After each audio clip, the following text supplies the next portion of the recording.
Welcome to Mayor Brown's Tech Talks podcast. Each podcast is designed to provide insights on legal issues relating to technology transactions and keep you up to date on the latest trends in data, digital, outsourcing, and software by drawing on the perspectives of practitioners who have executed technology transactions around the world. You can subscribe to this series on all major podcasting platforms. We hope you enjoy the program. Hello, listeners. We're talking today about key issues in negotiating online intermediary services agreements between financial technology providers on the one hand and banks, asset managers, and other financial institutions on the other hand. My name is Julian DeBell, and I'm your host. I am a senior associate in Mayor Brown's Chicago office with a practice focusing on technology transactions. Our guests today are my colleagues Rohith George, Brad Peterson, and Joe Pinnell. They are all partners in our technology transactions practice. Brad leads the practice out of our Chicago office. Joe also joins us from our Chicago office, and Rohith works in our Palo Alto office. Brad, Joe, and Rohith, thank you for joining us. Brad, I'd like to ask you first to help us understand the context for the types of negotiations we're talking about today. What are online intermediary services agreements, and who are the parties typically involved? That's a good place to start. Online intermediary services agreements are deals where a financial technology company, a fintech, becomes an online intermediary for a bank, an insurance company, an asset manager, or another type of financial institution. In essence, the fintech provides a platform for online sales by the financial institution. It's like a branch on the web or an online face to the market. For large, novel, or complex deals, the fintech and the financial institution negotiate a detailed commercial agreement. Because this is a new type of deal, there are many areas where the parties negotiate how to work together. There are few market standards. We found these to be among the most challenging types of technology services agreements. Okay, and what are the typical scenarios for the negotiations? How do the parties end up at the table? Each deal is different, but these tend to start with the financial institution's digital transformation strategy. The goal often is to get a product to market quickly and with minimum cost. In some cases, that's to catch a market window. In other cases, it's to reduce the risk in a new product launch. The financial institution then does a market search for a fintech that can fill the gap between the financial institution's legacy systems and what will win business from customers. That search identifies one or more fintechs that have workable technology, which has generally been built by the fintech with investor funds. The financial institution then does a detailed technical and regulatory review of the fintech and its technology. Financial services companies generally have a lot to lose and are heavily regulated. So, the financial institution's due diligence can directly affect the deal structure. Finally, there's a deal structuring phase. For example, it's common for the financial institution to invest as a minority shareholder in the fintech. And at that point, with those preliminaries, the parties are ready for contract negotiations. Okay, great. Thanks. So you've set the stage for us. Now let's turn to the respective players. As you mentioned, the fintechs on the one hand, and on the other hand, the financial institutions. And let's try to understand a little better what the stakes are for them. Rohith, like many of us in our practice area, you represent both types of clients, but so you're based in the Bay Area, a little closer to the tech startup world, so I'm going to ask you to speak for the fintechs. What are their primary concerns in these negotiations? Thanks, Julian. As Brad said, I think a lot depends on the particular deal in question, but there are probably a few common concerns that apply across all deals. First, the fintech has built a product and a platform that provides distinct value. That's presumably the reason the financial institution wants to do a deal in the first place.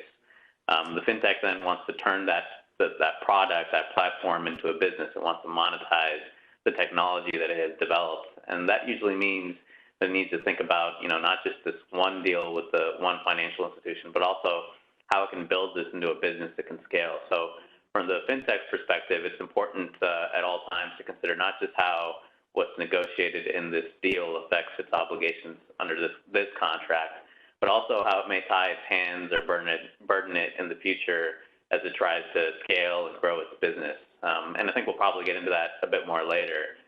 But a second issue in the same vein is that, the fintech has to consider how this deal will impact any potential acquisition. How will the potential acquirer view the contract? What are the rights around change of control, et cetera?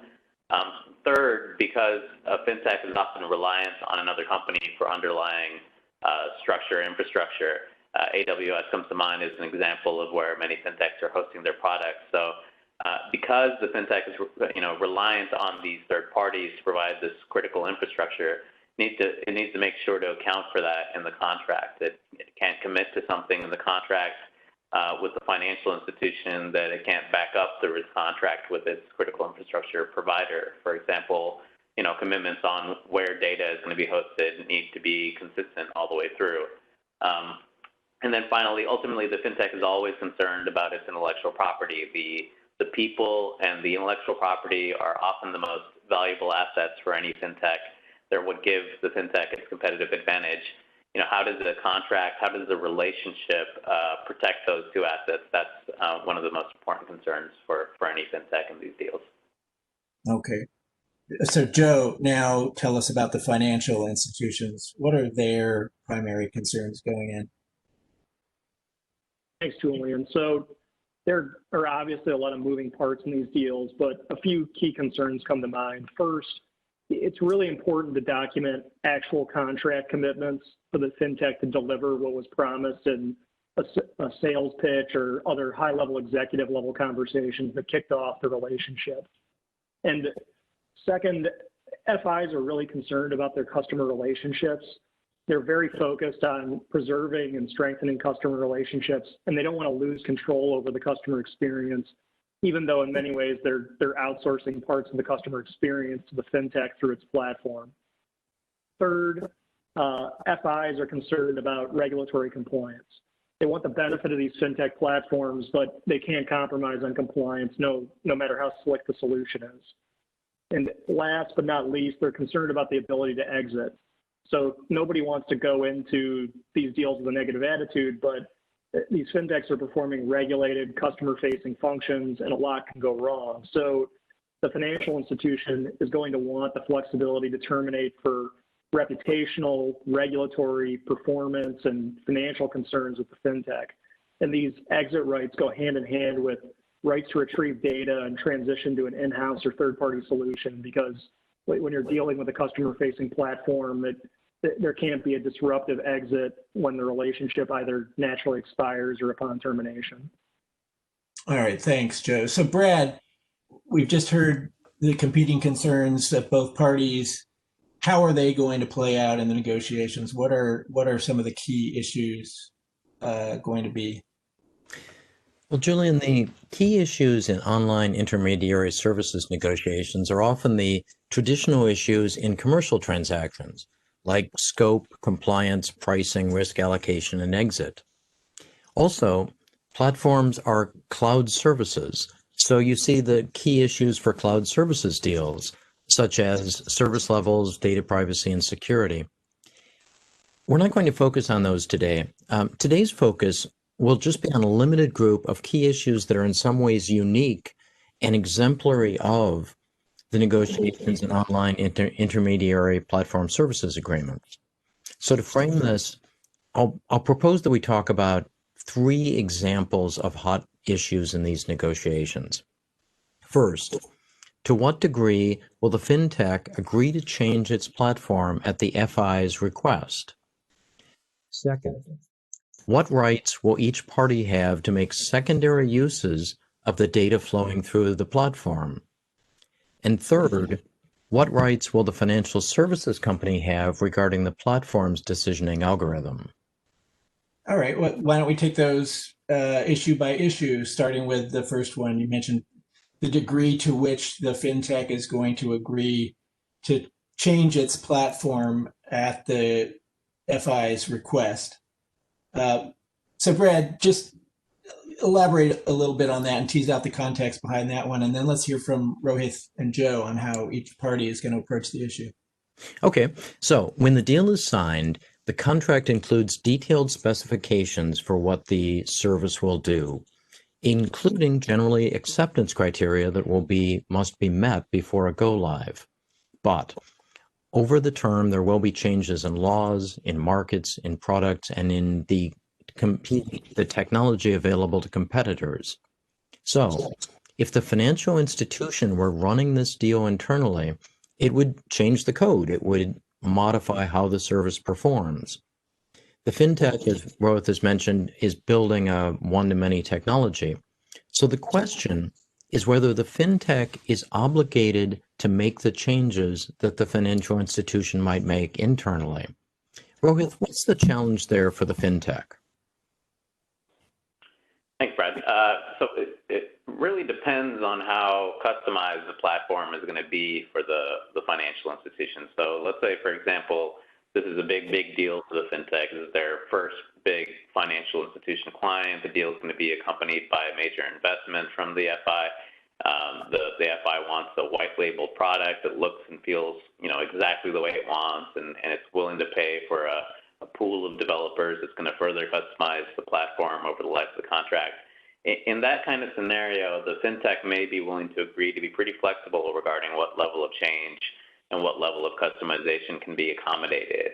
But the more challenging scenario is where the fintech is developing a product, service that, as I mentioned, it's intending to sell to a number of different financial institutions, and it wants to standardize that offering as much as possible, because otherwise it's quickly going to become, a real bear to manage. If you have 10, 50, 100 clients and each one wants the ability to make changes to the platform, you're left trying to, maintain, update, bug fix. You're trying to keep separate so many different versions of your solution. So I think the challenge here is trying to build a product that you can scale well, and trying to build contracts that don't tie your hands and prevent you from doing that. So the more control you have over changes to your platform, the better. Obviously, the financial institution is going to have their own views on that. Maybe, Joe, I'll let you chime in here on that before we start going into potential compromises. I agree with you, Rohith. A lot of this is going to depend on the relative leverage of the parties and the specific solution and platform that the parties are negotiating over. So at a bare minimum, if you're dealing with a scenario where it's a true one-to-many without a lot of customization, at rock bottom minimum, the FI is going to want to build in contract provisions that allow it to require changes in order to comply with applicable laws within whatever deadlines have been set by the relevant regulators anytime those laws change. So in addition, beyond the black letter of the law, the FI should also have the right to make changes that are recommended by a regulator, even if not strictly required by the letter of the law. So everyone knows that financial regulators like to issue, different guidance and advice that's not necessarily binding, but the reality is financial institutions want to comply with those types of recommendations. And beyond compliance with laws, there also need to be rights to make mandatory changes related to the products that the financial institution is selling on the platform. So if there's a change to, underwriting standards or credit policies of the financial institution, the fintech shouldn't be able to say no to changing those standards that are a core part of the product offering on the platform. One challenge that might come up for parties is how to address a disagreement on what exactly is required by changes in laws when you're talking about a one-to-many platform that doesn't allow for a ton of customization for the FI. So the fintech and the various other financial institutions on the fintech's platform may have very different interpretations on how to address a change in law. And at a minimum, the financial institution may need the ability to terminate the agreement and have an orderly ramp down if the parties are simply unable to agree on how to interpret and address a change in law. Obviously, happier circumstance for the financial institution if it's more one of the ground floor participants on the platform and can direct how those changes are implemented and propagated through the platform, but that may not always be the case. Yeah, I think that sounds right, Joe. I think it's super important to be clear up front on these types of issues, and it's important for the fintech also to your point, to build the appropriate flexibility to build what's on our side of the fence versus your side of the fence. What the financial institution should have rights and ability to change. If it's related to their documents, their executed documents, their products, that should be, that type of customizability should be built into the platform itself, and then the complicated issues we'll have to address through the types of compromises you mentioned. All right, room to compromise, always good to hear. What about let's talk about the second issue you brought up, Brad, data. What rights will each party have to make secondary uses of the data flowing through the platform? Thanks, Julian. The fintech as a digital branch office will have access to a great deal of customer information, both the prospects who are approved and the prospects who are not. And so the fintech knows what sold and what did not. The primary use of that data is, of course, to process, for example, loan applications and so forth. And the fintech might have that data only because it is serving its financial institutions. But the fintech can make secondary uses of that data. It can find ways to monetize that data by making other sales to platform visitors or by selling that data to other, perhaps competing financial institutions. So, Carl, maybe we should turn it over to you to talk about what the financial institution's concern would be with that. Yeah, so I think, Brad, there's a few key concerns. I mean, first, the financial institution is going to want real-time access to this data that's being generated in the platform, or at least access to this data on a regular basis. And I think once you get past that practical concern, I think financial institutions don't want fintechs to be able to use this data in a way that's going to be directly or indirectly competitive with the financial institution. So the FI doesn't want the fintech to have free reign to sell any competing product under the sun to the financial institution's customers that it's been introduced to via the platform.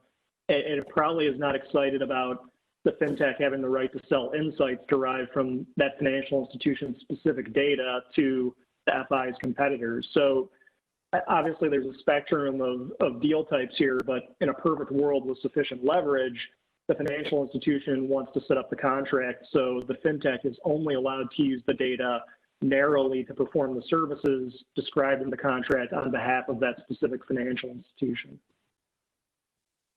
Yeah, I think from the fintech's perspective, well, just in general, there are probably a couple different scenarios here, which might be worth teasing out a bit further. One is where we have a true white label type of scenario where the fintech is, purely acting as the service provider for the financial institution. The customer, the consumer may be using an app or a website that's powered by the fintech technology, but really has no reason to know that. For all intents and purposes, the customer relationship is between the financial institution and the consumer. In that scenario, as Joe mentioned, the financial institution is going to be resistant to direct use of customer data outside of the actual scope of the services that are being performed. And assuming that's the case, so there are at least a couple different considerations for the fintech. First, distinguishing between customer data and technical data. The fintech will want the right to use data about the technical performance of the platform in order to improve its own products and services. A blanket restriction on any secondary use of any data collected through the platform may tie its hands on that front, and that would be important to distinguish. Second, with respect to customer data, if that data can be anonymized, removing identifying information, and then it can be aggregated across, all the fintech's financial institution clients, then there are often some very valuable insights that can be gleaned regarding consumer behavior, as Brad pointed out. So, only the fintech is situated to do that because the financial institution has access only to its own data. So the key is to negotiate, this type of anonymization, aggregation, these types of rights in a careful way so that it's ultimately a win-win for both parties in a way that's safe, that still protects the financial institution's clients and customers, which as Joe mentioned, is always a primary interest. Now, that was all about the situation where the fintech is acting solely as a kind of a background service provider. We have also done deals between fintechs and financial institutions where it's not, a purely white-labeled offering. The consumer is coming to the financial institution through the fintech's website or app. Therefore, it's the fintech's terms of use, the fintech's privacy policy that the consumer or the customer sees. And then oftentimes the fintech is also providing its own services to the consumer through these platforms. And then at the point where the consumer initiates a financial transaction through submitting information to apply for a loan from the bank, for example, then the customer relationship is established with the financial institution. And at that point, both the fintech and the financial institution feel that they have customer relationships they want to protect with the consumer. This scenario requires careful negotiation of each party's rights and responsibilities with respect to the different categories of data, and it's less of a cut and dry allocation of all rights to one party or the other. I think what Rohit is describing is consistent with the compromises that I've seen between financial institutions and fintechs too. And I think, a couple thoughts, on the win-win front, to Rohit's point about the fintech may be the only one that has the access to the vast pool of data across institutions. I've seen institutions agree, yes, you can use our data for, specific narrow purposes like improving your AI fraud model, for example, where that benefits all the institutions on the platform, or if there are very, specific scenarios where the fintech can approach the customer for competing, for a different product. Let's say that a bank turns down a consumer for a loan, but the fintech wants to offer, a loan to that turned down customer within, very specific guardrails. I've seen financial institutions agree to that. And like Rohit said, it's all about creating win-wins. And I think banks are just looking to kind of understand, very specifically what they're signing up for. But there's definitely a range of compromises, and things can get pretty interesting when you have those dual customer relationships at play. Great. So final issue, what rights will the financial institution, the financial services company have regarding the platform's decisioning algorithm, the code that's making the decisions about approving or not approving customers for products? And here, when we say that the online intermediary service is somewhat like having an online branch, that's really true. In the ways that a branch previously had people making decisions to approve or deny, that's now being done online by the intermediary service. So they go far beyond capturing application information, for example. So how do they make these decisions? Well, they make those decisions using algorithms, often implemented using machine learning. And they're making decisions on regulated functions and their implications for revenue, for relationships, and reputations. And I think, Joe, what would you say is the financial institution's perspective on rights with respect to those decision-making algorithms?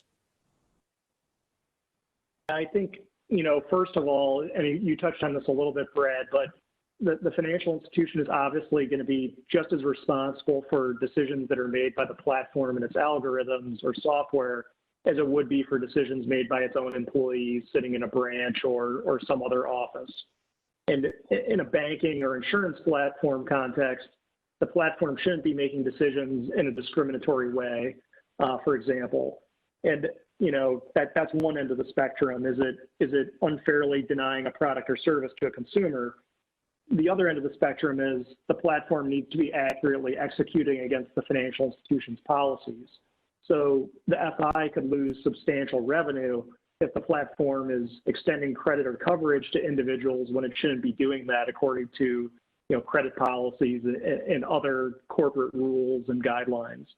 So because of these financial and regulatory and reputational risks of bad decisions, the FI really wants to have visibility into how these decisions are being made on the platform. Does the platform make decisions based on static rules that the financial institution has provided and the fintech is coded into the platform? Are there clear audit rights in the agreement that allow the financial institution to see how those decisions are being made? If so, decisioning may not be the highest risk portion of the contract. On the other hand, if the decisioning process is artificial intelligence or machine learning based, and it's constantly evolving and improving, it can get more complicated. So are these quote unquote improvements in the algorithm beneficial and compliant with laws? If the algorithm is constantly changing, it might be difficult to audit the decisions it's making. So there needs to be some transparency and auditability and explainability. And how the parties arrive at that transparency, auditability, et cetera, might be heavily dependent on the fintech specific technology and the solutions they may be able to offer. Rohit, what have you seen in this area from the fintech perspective? So from the fintech perspective, there's kind of a delicate balance to be struck here between transparency and intellectual property protection. If the decisioning algorithm is part of the secret sauce of the platform for the fintech, if that's the competitive advantage that the fintech has over other platforms, then the fintech will want to be careful about what it shares. Now, that doesn't mean that it doesn't recognize the importance of explainability and auditability, especially in a highly regulated environment. In fact, in my experience, these issues around explainability and auditability are not going to come as a surprise to most sophisticated fintechs. If the objective is to provide services to financial institutions, these companies have ideally been building their algorithms and platforms from the ground up with those issues in mind. The other issue is striking a balance between rapid improvement and safe improvement. If you're a tech company, you want to build quickly, you want to improve your product quickly, you want to get these improvements to market quickly. Speed is the name of the game, it's part of the culture. But I think, the fintechs that we've worked with realize that it can't come at the cost of illegal discriminatory effects. They recognize that their financial institutions, clients, that they can't accept that risk either. So they're very mindful about striking that balance as well. So I think what we've seen, to address these issues is fintechs offering a range of solutions to help alleviate the financial institutions' concerns in this area. Maybe access to the tools that I mentioned that allow for auditability, maybe limiting the frequency with which the decisioning model updates in production, limiting that to a set schedule, let's say annually or biannually or quarterly, versus having a continuously updating model that allows for less risk, de-risk the whole process. Having the ability to test the updated decisioning model against historical data prior to putting it into production so that you can survey and identify whether any bad effects are occurring, discriminatory or otherwise, and so on. I think fintechs are often very much willing to work, with the financial institution to find a solution that ultimately provides the level of transparency necessary to get financial institutions and their regulators comfortable with the platform and the model. It's kind of built into their expectations. So it's just a matter of working together to find that right level of transparency. Great. Well, those are the issues we've chosen to focus on today. Obviously, we could go on to others, but you all have really communicated a lot of the key types of issues and concerns that are going to arise in these type of negotiations. Brad, do you have any final comments? I agree with you. As we are seeing financial services and technology converge, as Joe and Rohit have eloquently pointed out, we're seeing new, complex data, digital software, and regulatory issues. And there's a great opportunity for negotiators to face these key issues in a win-win, value-creating way to permit new market opportunities both for fintechs and for financial institutions. Well, thank you, Brad, and thanks Rohith and Joe for these very valuable insights. Listeners, if you have any questions about today's podcast or anything else related to technology, transactions, and the law, please email us at techtransactions@mayorbrown.com. We will forward your question to the appropriate presenter or other resource here for a response. Thanks so much for listening. We hope you enjoyed this program. You can subscribe on all major podcasting platforms. To learn about other Mayor Brown audio programming, visit mayorbrown.com/podcasts. Thanks for listening.